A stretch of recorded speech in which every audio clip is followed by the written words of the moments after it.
What's going on, guys, and welcome back to F1 2021, my team career mode for round number 6 of season 4, the French Grand Prix. So yes, I know it's once again been quite the gap since I last uploaded. It's been a hectic last couple of months, just in life with work and all that sort of stuff. It's just been a pretty crazy time these last couple of months. So yeah, I do apologize for the lack of videos recently, but we're trying to get back into it here.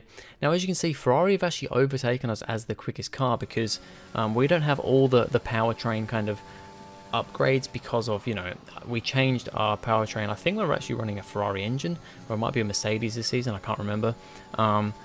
And we don't have, you know, although we've got all the kind of R&D upgrades that we can put on ourselves, we don't have all the kind of automatic upgrades that go on the car every once in a while. So we are now just behind Ferrari, but I mean, we're still right up there at the top. And well, I'm showing you the whole lap in Q1 here because this one did not go well in qualifying here at France. Now this track, honestly, I actually don't hate this track to drive. I think it's a decent enough track. I mean, I know it's not one of the favorites in real life, but in the game, kind of like Russia in a lot of ways. Russia's not the greatest track in real life, but in the game, it's a decently fun one to drive, and I don't think this one's quite as good as Russia, maybe. It's a weird thing to say, but I still don't mind this track. And when I did my AI difficulty calculator, it told me to put the difficulty fairly high. I mean, for me, 96, which is pretty much what I have been running for the last couple of seasons. And you know, this season we've kind of changed to this difficulty calculator because on some tracks those difficulties seem to change. So I thought going into this, okay, this is going to be pretty decent. But then going into qualifying, I'm way off the pace. I mean, you can see I'm P17 here, and well, I think we're going to come across the line and maybe just get into P16. I'm not 100% sure as we cross the line. No, we're still P17, and as the session rounds out, we actually ended up P18. So yeah, this is one of the things where the difficulty calculator does not work as well. I think it's because the car that I use, you know, that I use the Mercedes with equal performance in the trial. It just in a lot of ways drives better than the newer car. So on some tracks, just this whole thing doesn't really work out. So we're out in Q1. I decide because of that we're going to take a engine penalty because we're towards the back of the grid anyway. So I don't think this is really cheating, just putting on one engine penalty here. They do it in real life, so we're going to do it here. And we're going to see how this one goes after that poor result. Welcome along then to France, host of the world famous Tour de France. But we're not talking 2 wheels today, we're talking 4, in a country widely thought of as giving birth to the art of motor racing back in the late 1800s. We've come a long way since then, and you're about to find out how far. It's time for the French Grand Prix. The circuit Paul Ricard then, a 3.6 mile track, 25 miles east of Marseille. 15 corners here, 6 to the left and 9 to the right, with the main overtaking chance expected going into turn 8. Top speeds today should be around 205 miles per hour. Alongside me to discuss all the action today is Anthony Davidson. Thanks for joining us, Ant, and tell me, you were down in the pit lane earlier. How do you think the track conditions are today? Well, it's looking a bit cold out there, if I'm honest. These tyres have quite a narrow operating window in terms of the temperatures they need to extract the best grip. So with a cold track surface, it's going to be harder to keep those temperatures up, which will lead to lower grip and maybe more mistakes. It's time to see how our drivers are stacking up after yesterday's exciting qualifying session. Charles Leclerc lines up on pole position, and talented Spaniard Carlos Sainz completes the front row. As we continue through the rest of the grid today, we have Giovinazzi, Russell, Pierre Gasly and Verstappen, Perez, Norris, Hamilton and Yuki Tsunoda, Joe, Stroll, Sebastian Vettel and Islands, Latifi, Ocon, Christian LUNDGAARD and Fernando Alonso, Mick SCHUMACHER, Matsushita, Mazepin and Shaw. Which of these talented drivers will come out on top today? Alright, so we're starting from the very back of the grid here because of that grid penalty, but we're going to see what we can do in this race. I didn't change the AI difficulty for the race a whole lot. I did, you know, put it down a couple of points, but I didn't want to make it too different because, you know, this is just what happens sometimes. We get a pretty good start off the start here alongside Mazepin, but he starts coming back in the second phase down the straight. A lot of cars up ahead, all side by side, a Haas of Schumacher and the 2 Williams of Alonso and Matsushita, as we just about manage to get past Mazepin through turn 2, I guess that is there, but he's kind of coming back at us. But now we're having a little look at Matsushita in the Williams up ahead, and then round this next corner, everybody's very slow, and we managed to get a bunch of positions up the inside of Alonso there, the other Williams, and we're now up. After 5 or 6 corners, we're up into the position that we would have started if we didn't take the penalty, so that is pretty good. We're now ahead of both Williams and both Hasses. Those guys a fair way behind the rest of the grid, but with the slipstream, Alonso's still looking right behind us. He's got some good pace down the back straight, or the middle straight here, I guess you could call it, but he can't quite do anything at the moment. As we jump over the curves out of that corner a little bit there, compromising our run a little bit, but we're so much quicker than the Williams. I mean, they're decent on straight line speed, but we're just a quicker car than the Williams, and we just deploy plenty of ERS to keep ahead, and we're going to pull away from these guys quite quickly now as we get up to the group up ahead, which I mean is currently a massive train from first all the way back to me in 18th. I mean, it's pretty much a train all the way to the back. As you can see, Mazepin has dropped way off the back here because I believe he slightly tagged the back of me into like turn 4-5, so he's going to have to come into the pits. Not a good start for the race for him, as Carlos Sainz sets the fastest lap on the first lap here, so it looks like he has got into the lead after his teammate was in first place. And as we have a little look at the start here from the front two, it's a good start for both Ferraris, but Carlos Sainz gets a way, well, not a way better start, but a little bit of a better start, and he's alongside his teammate into turn 1 here. They're side by side through turn 2 as well. Great battle of the Ferraris here, just like in real life this season. We have a battle of the Ferraris for the lead, but Carlos Sainz has got the better start from second place here and is up into the lead, and there's a battle going on at the back here. George Russell trying to make his way past Antonio Giovinazzi in the Red Bull, and my teammate has managed to get into third place. That's a good start from Russell and a great start from Sainz, overtaking his teammate right at the start. But for my teammate George Russell, once DRS becomes available on lap 3, Giovinazzi is going to get that DRS, and Russell has fallen back behind a second from the Ferraris up ahead, and Giovinazzi is going to manage to get the place back up into third place, a podium position, and Russell will have to now try and fight that one back again. As even further back here once more, Lando Norris in the McLaren seems to be a little bit slow for some reason at the moment, and Yuki Tsunoda in the AlphaTauri is going for a move. These AlphaTauris looking pretty good this race. I mean, Gasly all the way up in there in, like, I think he was like P5, and Tsunoda also in the top 10 in qualifying, trying to make a move on Lando Norris at the moment. Great little battle here. The two Mercedes of Hamilton and Zhou also having a look in the background, but it looks like Norris has just about managed to defend that position, and now Tsunoda's going to have to be careful from the two Mercedes behind. I think Zhou actually the lead of the two Mercedes at the moment, so that's also quite interesting. As we continue on lap 4 here, we're now right up the back of Christian Lundgaard. We've got an almost 4-second gap, I think, or that might even be an almost 6-second gap, I can't quite read it, to Alonso behind.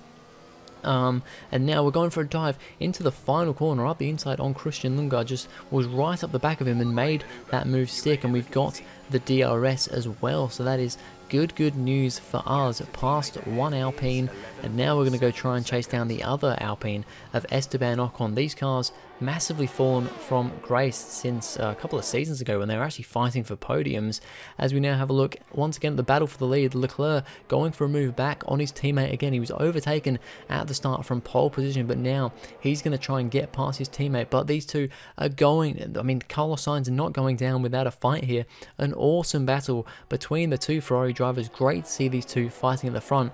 Of course, for the last few seasons, Leclerc has been up there at the front, but Carlos Sainz has been struggling. Well, Leclerc gets past Sainz this time, but Sainz still there in second place. However, Giovinazzi now caught right up to the back of them with these two fighting. So the two Ferraris gonna need to be careful from the Red Bull behind.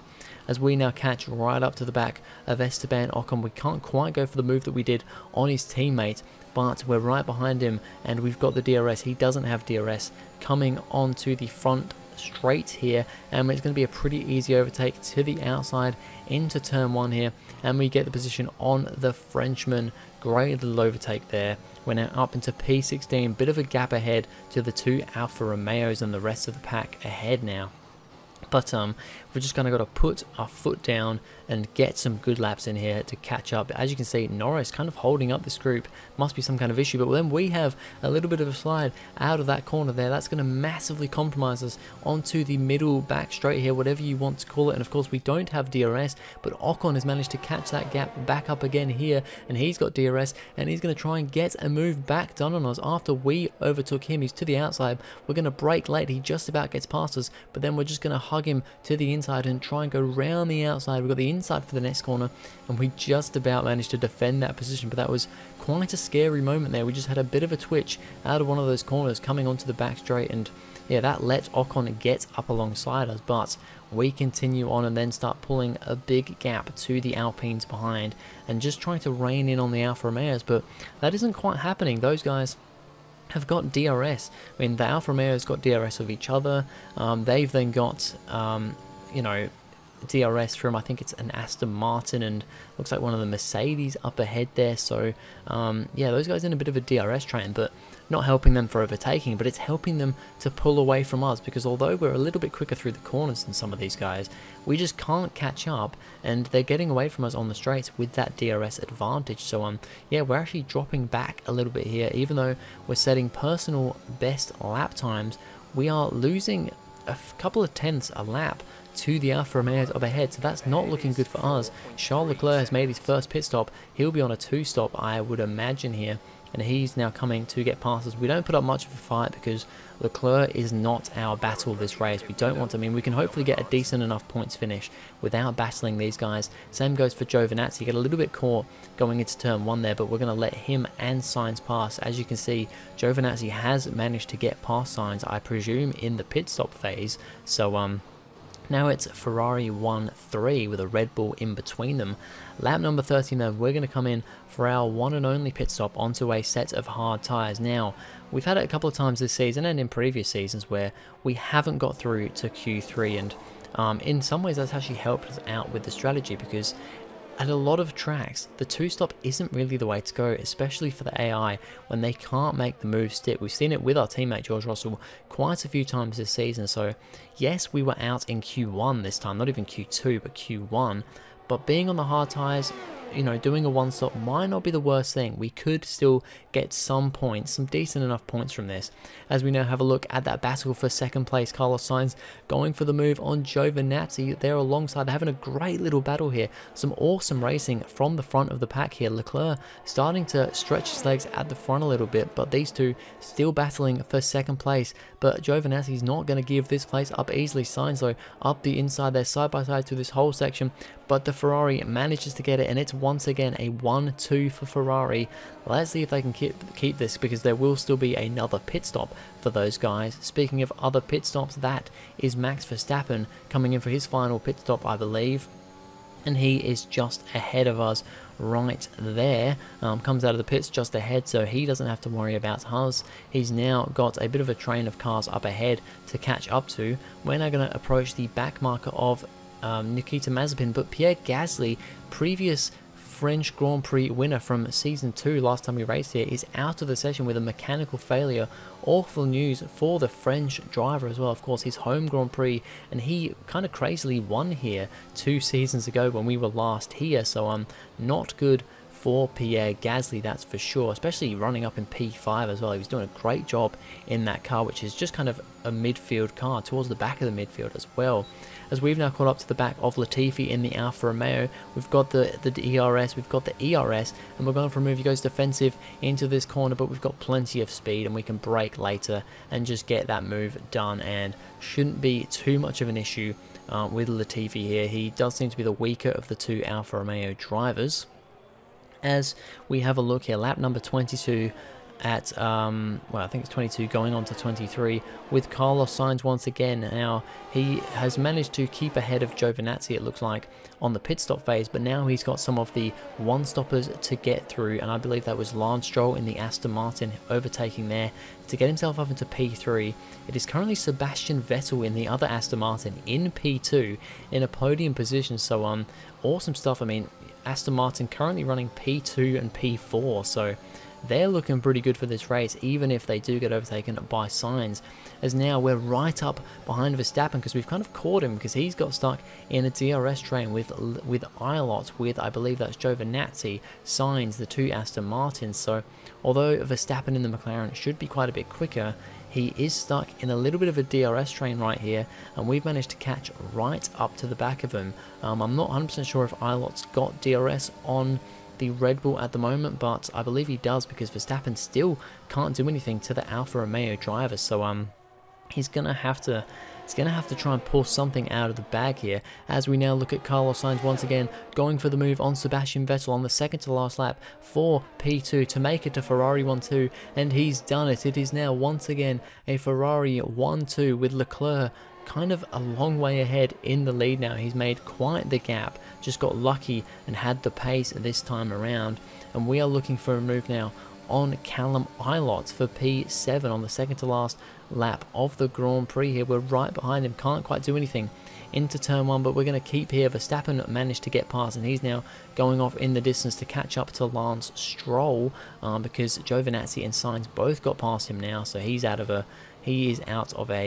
podium position, as now we're just hooked up right behind Callum Ilott. We don't want to do anything too dangerous here because we just want to make the move with the DRS right here. We're a little way back here, but we have DRS, he does not, and we're going to have big closing speed on the Alfa Romeo rookie this season, and we just about managed to get past him up into P7. I think though that's about all we're going to be able to do because Verstappen I think is going to struggle to get past Stroll.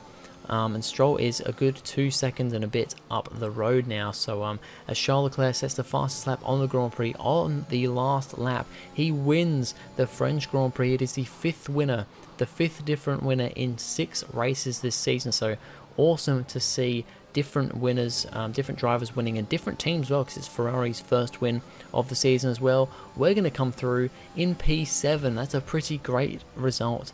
After starting P22 right down the back, we actually beat Russell, who doesn't manage to get past Latifi. He finishes P9, so it's another poor result for Russell considering he started P4. We get driver of the day because of that drive. I think altogether it wasn't too bad. Great effort there from Ferrari to take the victory today. Ant, talk to me. What do you think it was that sealed the win for them? Well, this was a real team victory. They put together a solid strategy today that appeared well suited to the conditions out on track. The driver did everything that was expected of them in the moment to really execute the team's plan to perfection, a shining example of how F1 really is a team sport. Here come our winners now. A thrilling race and a tremendous effort by Ferrari. Their history is well known, so it's no surprise to fans the world over to see them come out on top once again. So Charles Leclerc wins the French Grand Prix, Carlos Sainz makes it a 1-2 for Ferrari in second place, and Antonio Giovinazzi just about manages to get past Sebastian Vettel to steal away the podium from the Aston Martin. Good job from the Red Bull driver there. So those guys literally finishing in the order they started, but Vettel manages P4 and Lance Stroll P5. It's a great result from Aston Martin. Those two, the two lead one-stop drivers, and then we're next in P7 with Ilott P8, Russell P9, so not a good result for him, and same for Perez, only P10, 1 point for the driver, currently second in the Drivers' Championship. As I said before, Pierre Gasly did not finish. Guan Yu Zhou also had mechanical failure. I think it was only like a lap after Gasly, so unfortunate for him as well. We are still in the lead of the championship, but now we're only 23 points ahead of Leclerc. So if we get a DNF and Leclerc gets a win, he will be ahead in the championship, but he's now in second. Perez moves down to third. We've got Verstappen fourth, Russell still in fifth, Norris down to sixth, and I can't remember who that was in seventh there.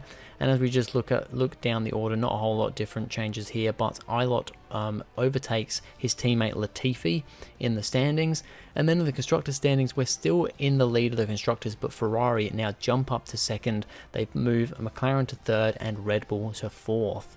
So anyway, that's going to be it for this video, guys. Thank you very much for watching. If you enjoyed, please go ahead, like and subscribe, and I'll see you guys in the next video.